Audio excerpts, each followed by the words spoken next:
こんにちは、つんです。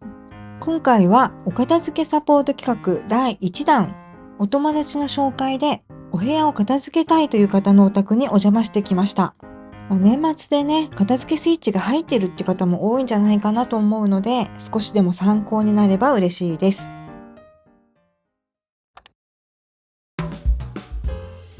こんにちは、お邪魔します。よろしくお願いします。本当にちょっと大変になる作業になるかと思いますが、よろしくお願いします。よろしくお願いします。頑張ります。はい、というわけで今回お邪魔するのは都内にお住まいのご夫婦のお宅。お名前は亀井です。3LDK のマンションにワンコとお住まいです。玄関に置いてあるのは趣味のサップだそうで、アクティブでアウトドア派のお二人です。そしてお片付けサポートのご依頼をいただいたのはこちらのお部屋。広さはおよそ 5.5 畳。ご覧の通り物置兼クローゼットで、お部屋の奥側半分は床が見えていない状態でした。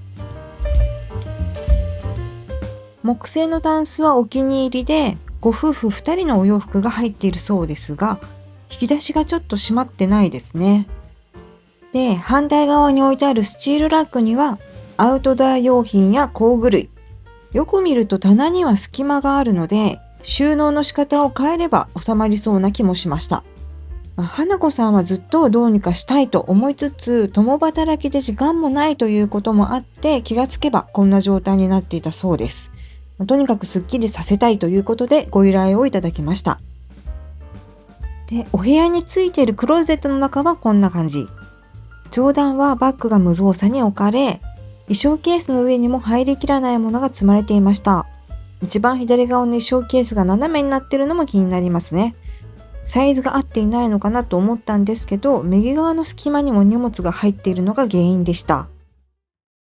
はい、というわけでお片付けをスタート。まずはこの部屋にある衣類を一旦全部外に出します。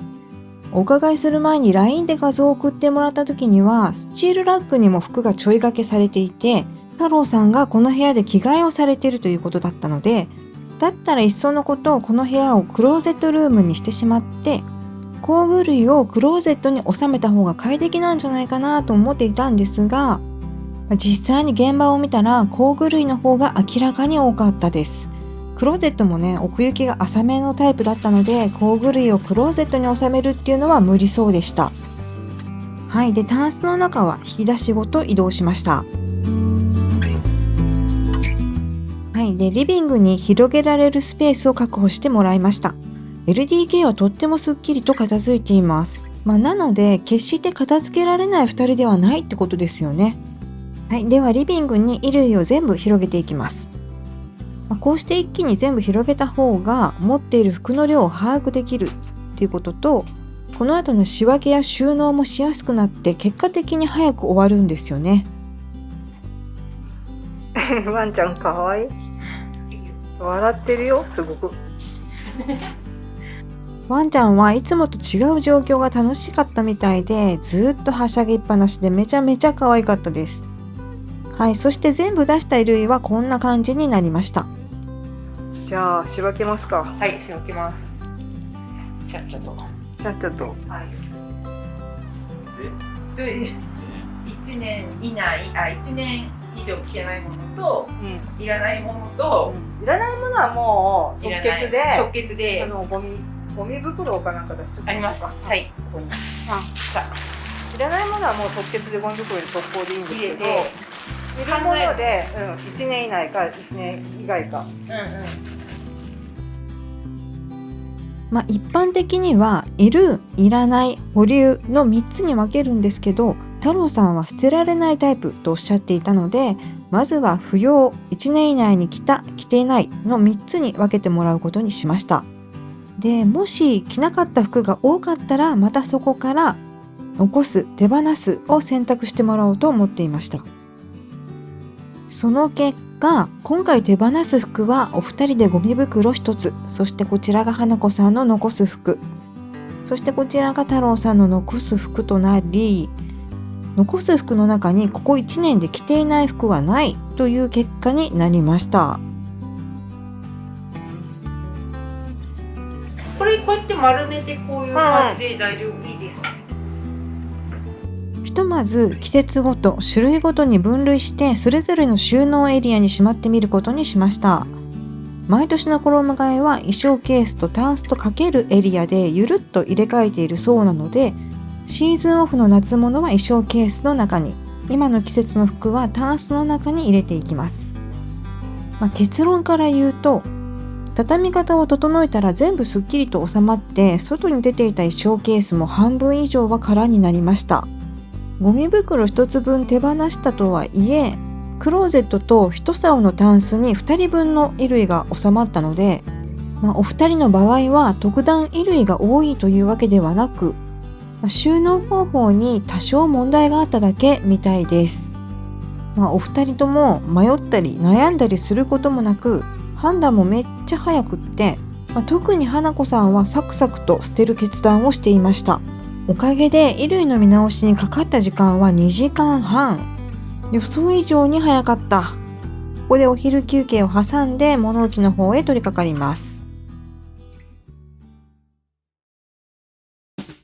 はい、ということで今度は服以外のものを一旦すべて部屋から出していきます。途方もない量に思えた荷物も3人で粛々と搬出したら意外とあっという間でした。お二人ともね、スポーツが趣味で体力もあるし、特に太郎さんの50代とは思えない身体能力と機敏な動きが本当に素晴らしくって、テキパキと動いてくれて頼もしかったです。こういう人が一人いてくれると片付けもはかどりますよね。太郎さんはバイクのオーバーホールをしたり、仕事で使う車両のメンテもご自身で行うらしくて、基本的に器用な方なんでしょうね。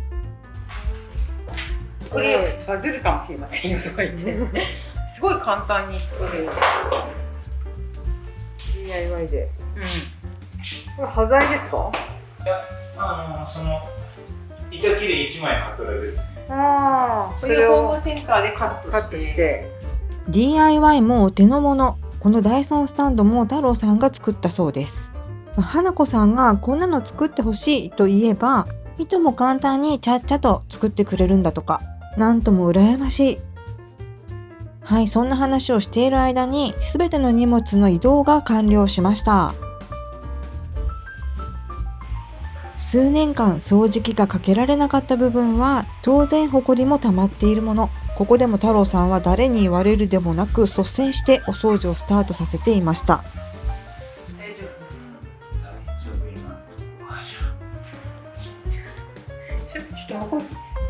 洗剤を使うので花子さんはワンちゃんをリビングへ。はい、そして荷物がなくなった状態のお部屋がこちら。一度住み始めたらなかなか見れない光景ですよね。さっきまでは物があって立ち入れなかったお部屋の奥からも撮影ができるようになりました。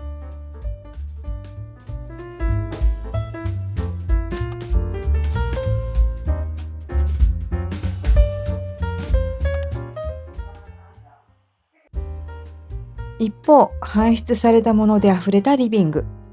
ここから本当に必要なものだけを戻していきます。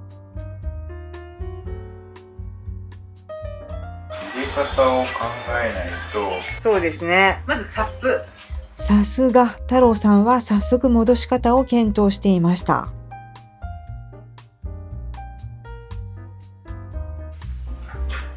そしてスチールラックの位置も再検討。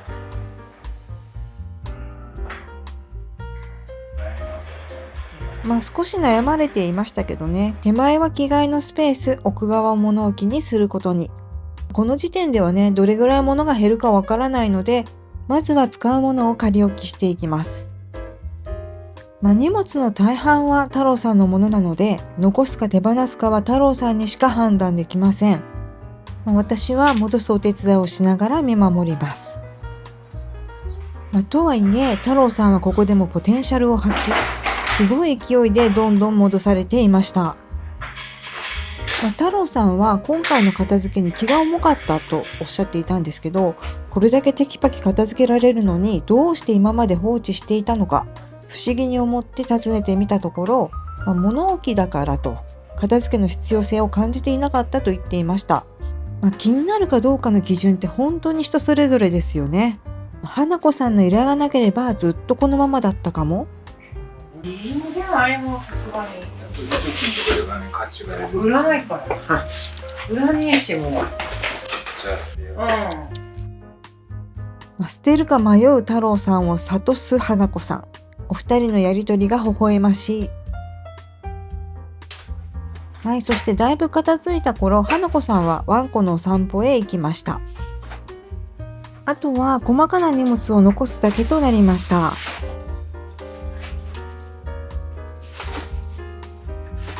それは何ですか？写真ですね。整理しないくちゃとは思いつつ、なかなか面倒くて面倒は面倒です。やらなきゃと思いつつ。写真はどうしたらいいか悩まれる方も多いですよね。捨てにくいんですけど、いつかは誰かが捨てるもの、捨てることに罪悪感を感じる必要はないと思います。以前、実家じまいの動画でもお話をしましたが、私の場合は手元に数枚残してあとは処分しました。もちろん手放したくない場合はアルバムに整理してもいいし、アルバムを置いておくスペースがなければデータにしてクラウドとかハードディスクに保存してもいいですね。方法はいろいろあるし、事情も人それぞれ、自分に合った無理のない方法を選べばいいんじゃないかなと思います。はい、そうこうしている間に花子さんがお散歩から帰宅しました。これもう捨てる。もう多い。はい、そして手放すものだけがリビングに残って、残すものはすべてお部屋に収納することができました。今回手放すものはこちら。衣類も含めてこの量なので、それほど多いわけではないんですけど、一つ一つ丁寧に戻すことで全てのものが棚に収まりました。だいぶすっきりしましたよね。すっきりしました。本当にありがとうございます。いやとんでもないです。私本当今回はもう太郎さんの活躍が凄まじかったので、私ほとんど何もしてないんですけど。太郎さんやればできるんですよ。奥まで行けるようになりました。ロゴが見えますね。はい、見えます。だいぶ見えます。ありがとうございます。とんでもないです。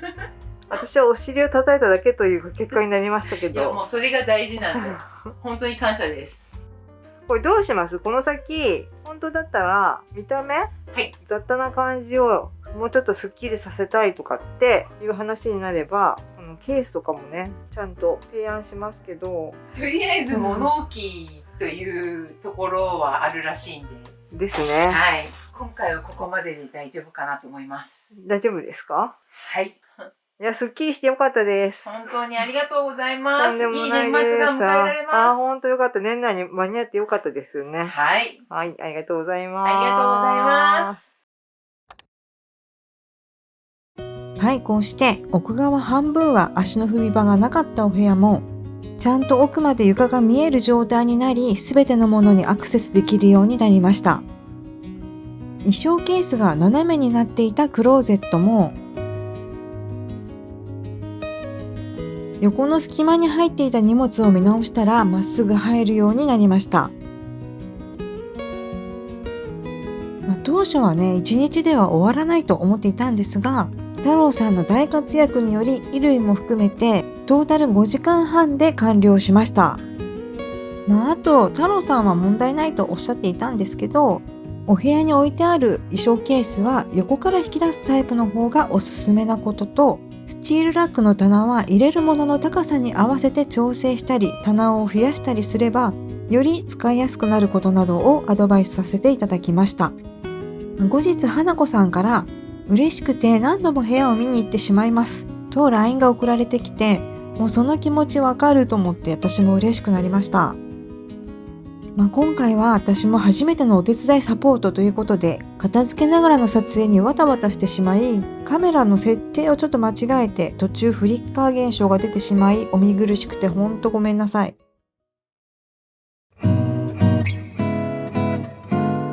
はい、最後までご視聴いただきありがとうございました。少しでも参考になりましたらチャンネル登録していただけると嬉しいです。